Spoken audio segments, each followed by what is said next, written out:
Subscribe کیجیے۔ میرے پیارے آقا صلی اللہ تعالی علیہ وسلم کے پیارے دیوانوں، جس آیے کریمہ کی تلاوت کا میں نے شرف حاصل کیا، اللہ رب العزت جل جلالہ اس میں ارشاد فرماتا ہے والمؤمنون والمؤمنات بعضهم اولیاء بعض، مومنین اور مومنات بعض کے رفیق ہیں، ایک دوسرے کے دوست ہیں، ایک دوسرے کے مددگار ہیں۔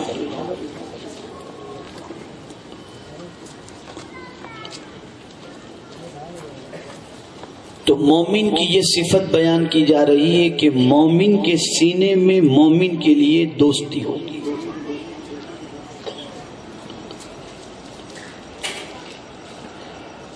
جو مومن ہوگا وہ کسی دوسرے مومن کو اپنا دشمن نہیں سمجھے گا، بلکہ جو مومن ہوگا وہ مومن کو اپنا دوست ہی سمجھے گا۔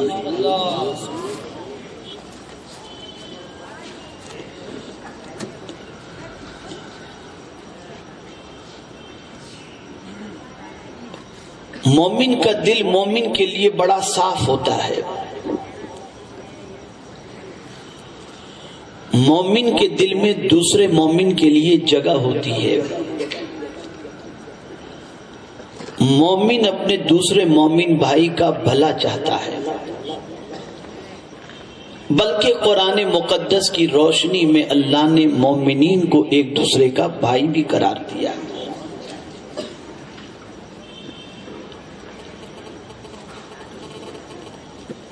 اب یہاں بعض لوگ یہ کہتے ہوئے نظر آتے ہیں کہ اعلیٰ حضرت عظیم البرکت امام عشق و محبت نے کلمہ پڑھنے والوں کو کافر کہا۔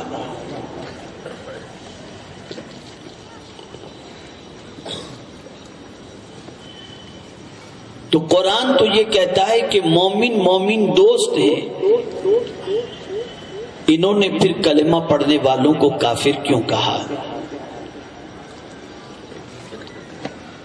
اب اسے آج آپ کو سمجھنا ہے اور دل و دماغ کے اندر یہ بات بٹھانے کی کوشش کرنی ہے کہ کیا ہر نماز پڑھنے والا، ہر روزہ رکھنے والا، ہر حج کرنے والا، ہر زکوٰۃ دینے والا، ہر قرآن پڑھنے والا کیا مومن ہے؟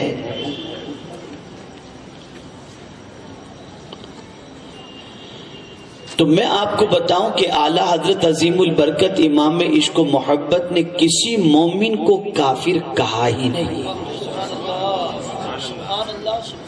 ہاں، دعوی ایمان کرنے والے اگر قرآن کی روشنی میں کافر نظر آتے ہیں تو اعلیٰ حضرت نے ان جھوٹے دعوے داروں کے چہرے کو بے نقاب کیا۔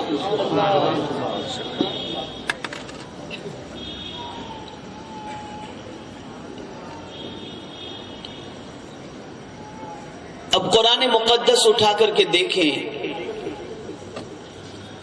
سورہ بقرہ کی ابتدائی آیات، پہلا رکوع دیکھیں تو اس کے اندر شروع کی آیتیں مومنین سے متعلق ہیں، اس کے بعد کی آیتیں کافروں سے متعلق ہیں، اور دوسرا رکوع جہاں سے شروع ہوتا ہے وہاں سے لے کر منافقین سے متعلق کم و بیش 17 آیتیں ہیں۔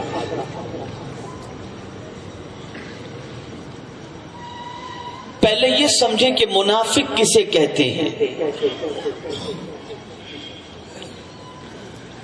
تو قرآن مقدس میں اللہ عز و جل نے منافقین کے حوالے سے فرمایا وَإِذَا لَقُوا الَّذِينَ آمَنُوا قَالُوا آمَنَّا وَإِذَا خَلَوْا إِلَى شَيَاطِينِهِمْ قالوا انا معکم انما نحن مستہزئون. منافقین جب ایمان والے سے ملتے ہیں تو کہتے ہیں ہم تمہارے ساتھ ہیں. شیطانوں سے ملتے ہیں تو کہتے ہیں ہم تمہارے ساتھ ہیں. تو ان سے جب پوچھا جاتا کہ تم مومنین سے ملتے ہو تو کہتے ہو ہم تمہارے ساتھ، اور ہم سے ملتے ہو تو کہتے ہو تمہارے ساتھ. تو برجستہ وہ کہتے ہیں کہ ہم ان کے ساتھ مذاق کرتے تھے، یعنی مومنین کے ساتھ. یہ میں نہیں کہہ رہا، قرآن کہہ رہا ہے. یہ ہے منافقین.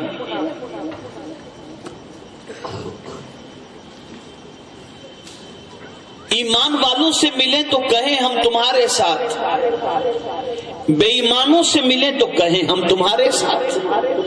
دونوں طرف اپنا پیر رکھ کر چلنے والے.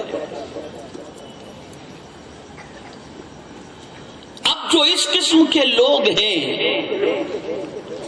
ان کی فطرت کیا ہے، ان کی عادتیں کیا ہیں، اسے کیسے پہچانا جائے، تو یہ بھی قرآن کی روشنی میں آج کے دور میں سمجھنے کی ضرورت ہے.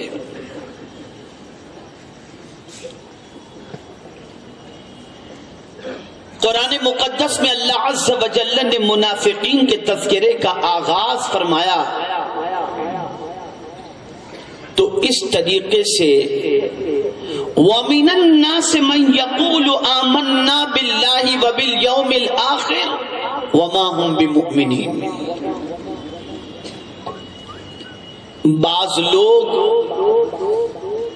یہ کہتے ہیں کہ ہم اللہ پر ایمان لائے اور یوم آخرت پر ایمان لائے. قرآن کہتا ہے وہ مومن نہیں ہیں.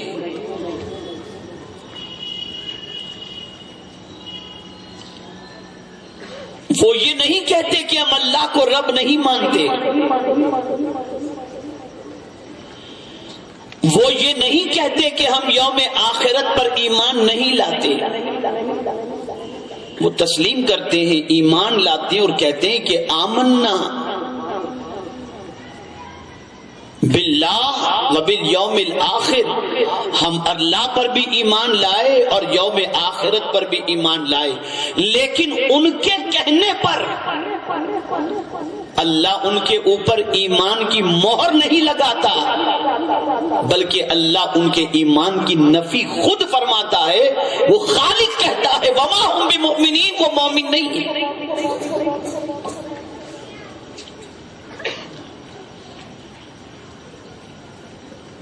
سوال یہ پیدا ہوتا ہے اللہ کو رب بھی مان رہے ہیں، یوم آخرت پر ایمان بھی لا رہے ہیں، پھر بھی مومن کیوں نہیں؟ تو جواب ملے گا وجہ سب سے بڑی یہ ہے کہ کسی کا ایمان اس وقت تک معتبر ہو ہی نہیں سکتا، یا کوئی اس وقت تک صاحب ایمان ہو ہی نہیں سکتا جب تک کہ مصطفیٰ جان رحمت صلی اللہ علیہ وسلم کو نہ مانے. اللہ کو مان کر بھی کوئی مومن نہیں ہو سکتا، یوم آخرت کو مان کر کے بھی کوئی مومن نہیں ہو سکتا جب تک کہ حضور صلی اللہ علیہ وسلم کو اللہ کا آخری نبی نہ مانے.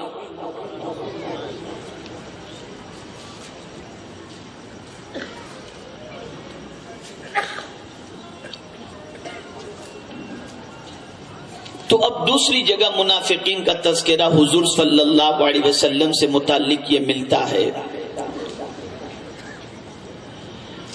کہ منافقین جب حضور صلی اللہ علیہ وسلم کے پاس آئے تو انہوں نے کہا اذا جاءك المنافقون قالوا نشهد انك لرسول الله والله يعلم انك لرسوله والله يشهد ان المنافقين لكاذبون. منافقین جب حضور صلی اللہ علیہ وسلم کے پاس آئے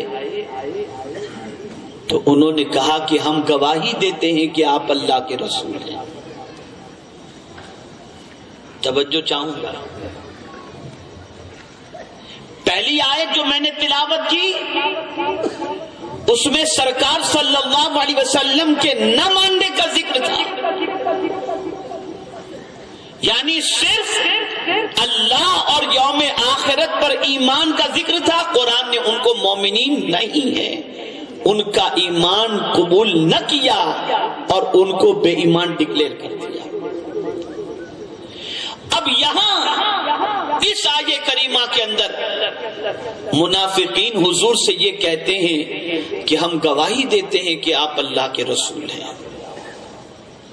اذا جاءك المنافقون قالوا نشهد انك لرسول اللہ، ہم گواہی دیتے ہیں کہ آپ اللہ کے رسول ہیں. تو اللہ عز و جل فرماتا ہے واللہ یعلم انک لرسول. اے میرے محبوب صلی اللہ علیہ وسلم، اللہ جانتا ہے کہ بے شک آپ اللہ کے رسول ہیں. لیکن یہ جو منافقین آپ سے کہہ رہے ہیں کہ آپ اللہ کے رسول ہیں،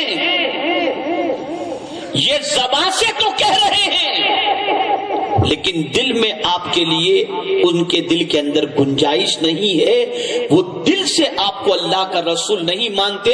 اور میرے محبوب وہ تو یہ کہتے ہیں کہ وہ گواہی دیتے ہیں کہ آپ اللہ کے رسول ہیں، لیکن میں گواہی دیتا ہوں کہ یہ جھوٹ بول رہے ہیں.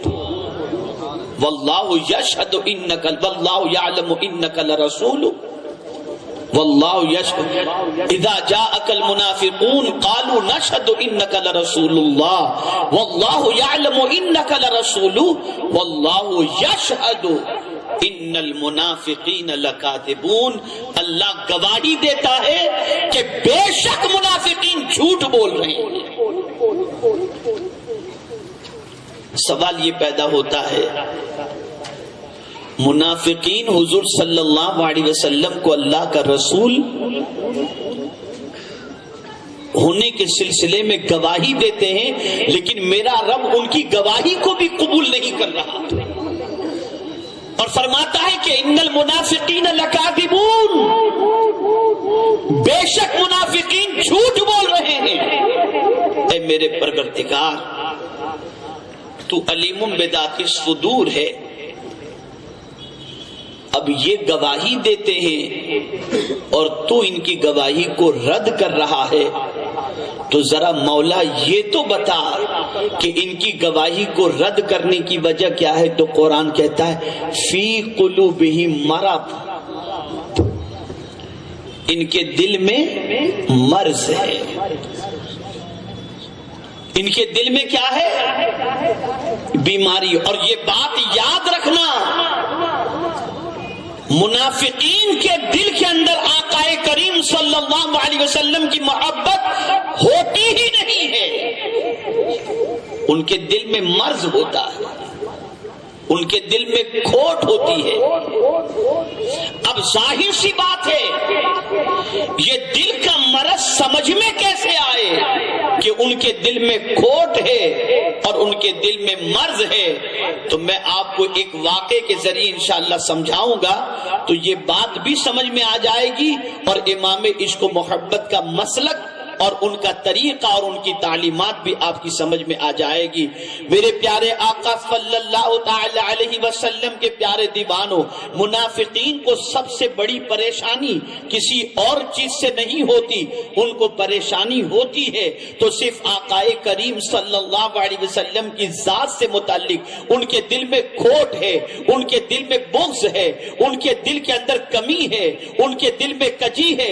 یہی وجہ ہے کہ جب جب رسول اعظم صلی اللہ علیہ وسلم کی شان بیان کی جائے گی، عظمت بیان کی جائے گی، رفعت بیان کی جائے گی، تعظیم کا تذکرہ آئے گا تو ان کا چہرہ اترا ہوا نظر آئے گا. وہ تعلیمات نبوی کا تو تذکرہ کریں گے لیکن عظمت رسالت مآب صلی اللہ علیہ وسلم کا تذکرہ نہیں کریں گے. میں پورے چیلنج کے ساتھ کہتا ہوں، آپ بد عقیدوں کی محفلوں کے حوالے سے تحقیق کر کے دیکھیں، وہ ضرور یہ بتائیں گے کہ حضور نے یہ فرمایا، حضور نے یہ فرمایا، حضور کی تعلیمات یہ ہیں، لیکن کبھی ان کی محفلوں کے اندر منہ مبارک کا تذکرہ نہیں سنو گے، کبھی ان کی محفلوں کے اندر رخ مصطفیٰ کا تذکرہ نہیں سنو گے، کبھی ان کی محفلوں کے اندر دست رسول کا تذکرہ نہیں سنو گے، کبھی ان کی محفلوں کے اندر معجزات مصطفیٰ کا تذکرہ نہیں سنو گے.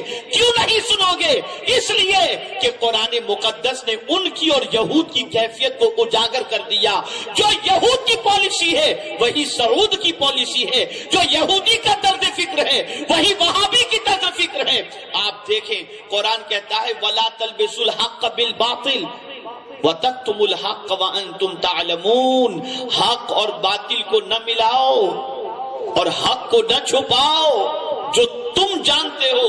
اس آیت کی تفسیر میں مفسرین فرماتے ہیں اللہ کس حق کے چھپانے سے متعلق یہودیوں کو منع کر رہا ہے تو مفسرین فرماتے ہیں حق سے مراد یہ ہے کہ مصطفیٰ کی عظمتوں کو نہ چھپاؤ، ان کی عظمتوں کو بیان کرو. یہودی حضور کی عظمت کو اس لیے چھپاتے تھے کہ اگر حضور کی عظمتوں کو بیان کر دیا گیا تو ان کو کوئی مانے گا نہیں، سب مصطفیٰ کے دیوانے بن جائیں گے. نعرہ تکبیر، نعرہ رسالت، شاہین فکر رضا، داعی کبیر. تو میرے پیارے آقا صلی اللہ تعالی علیہ وسلم کے پیارے دیوانوں، یہاں سے یہ بات سمجھ میں آئی کہ عظمت رسول صلی اللہ علیہ وسلم بیان کرنا، شان رسالت مآب صلی اللہ علیہ وسلم بیان کرنا، الفت رسول صلی اللہ علیہ وسلم کے تذکرے کرنا، یہ ایمان کی علامت ہے، یہ ایمان کا تقاضا ہے.